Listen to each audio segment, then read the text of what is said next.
Magandang araw mga kasawlo, kumusta po kayong lahat? Ngayong araw po ay meron po tayo dito challenging myself to eat less na ang kakainin natin ay Bicol Express, tapos crispy Bicol Express at yung konting cabbage rice po natin. Repolyo po ito. Tapos ito po, lettuce. Ayan po, bali ito po ay i-challenge ko po yung sarili ko na kakain lang po ako ng kaunti. Bali, kasi sa totoo lang po pag sinabing challenge sa akin nakakain ng marami. Hindi po iyon challenge ay bagkus matutuwa pa po ako dahil yun po yung pagkatao ko magsimula pagkabata. Sadyang malakas na po ako kumain. Ayun po, dahil nung bata po kami, yung 2 kilos po, isang kainan lang po yung tanghalian. 4 lang po kami nun. Bali yung nanay ko, lola ko, ako, yung utol ko, yung tatay ko po nun kaka-abroad lang. Tapos ako po yung pinakamarami kong kumain kasi ang bilin po lagi sa akin ng nanay ko. Sa amin, pakakain nyo na kasi wala akong may bibigay na pera sa inyo na pang merienda. Bali ito po ay isang paalala lamang din po sa mga kasawlo po natin na wag po natin hayaan na kainin po tayo ng social insecurities po natin dahil nagkaroon din po ako noon, noong mga panahon na nagkaroon po ako ng sakit. Taon 2013 nung nanonood pa po si Saw na mukbang kasi po lagi ko sinasabi na bakit sila ang dami nilang kinakain na hindi man sila napapano. Ako konting kain lang, nagkakasakit po ako kasi nagkaroon nga po ako ng sakit noon. Kaya naaasar po kay Saw sa tuwing nanonood po siya ng gano'n. Kaya ngayon po gusto ko lang din po palalahanin yung mga kagaya ko na may eating disorder o kasalukuyang may sakit na wag po tayong mainggit. Kasi until now po meron pa pong mga nagko-comment sa comment section na buti pa ikaw, nakakain ka ng marami, buti pa ikaw, ganito, ganyan. Dahil di po ninyo alam kung ano po yung ginagawa namin. Meron po kasi na iba na niluluha, meron po na sinusuka, meron po na iba na nagfa-fasting. Kasi po ang mukbang ay for entertainment purpose lamang po talaga. Tapos, nasa tao na po kung saan po niya i-a-adapt ito, kung sa mabuti ba o sa masama. Sadyang magkakaiba lamang po ang purpose natin. Maging aware lang po tayo sa mga pinapanood natin at wag po natin itong gagayahin. Dahil pwede po natin itong ikapahamak. Gaya na lang po ng pagkain ko ngayon. Puro high cholesterol po na kinakatakutan ng maraming tao. Dahil nga po sa pagkakaroon ko ng sakit, di na po ako tumigil mag-research pagdating po sa health ko. Alam ko po yung mga pagkain na combination ng mga pagkain na kakainin ko ipapasok ko. Ngayon po na makikita nyo po akong kumakain ng ganito, marami na po akong pagkain na kinakain ng mga normal na tao na kahit saan ay pwede mo pong bilhin. Even sa fast mukbang po natin, alam ko po yung mga combination na kinakain ko. Kaya ito po yung challenge ko sa sarili ko na kumain ng kaunti. Kaya nabuo po itong channel po natin na to ay to inspire other po. So yan po. Kainan na, medyo napahaba kasi alam mo po medyo maiksi po ito kaya hinabaan ko po ng kaunti yung video. Tara po, kainan na! 1 kilo po pala to. Half.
Hindi ko pa matatapos yung isang ko.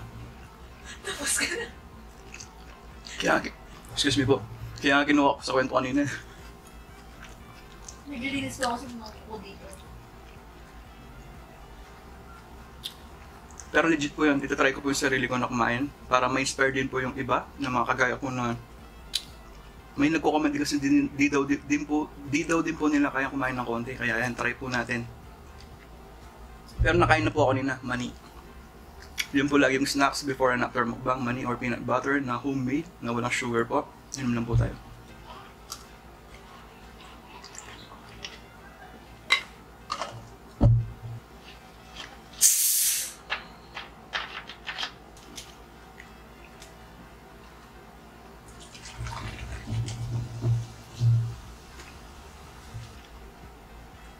Sa mga nag-worry po pala about sa soda, bali zero sugar po ito.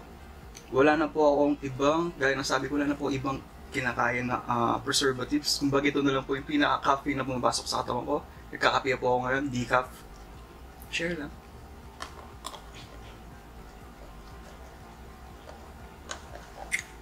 Tapos every mukbang lang po ako iinom nito. Di po ako araw-araw nagmumukbang. Kaya in moderation pa rin po siya.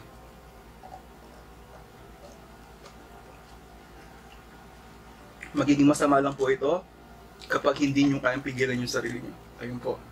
Tama po kayo. Basta sobra masama. Ayun po mga kasablo. Maraming salamat po sa walang sawa po ninyong pagsubaybay. Hanggang sa muli. May God bless us all po.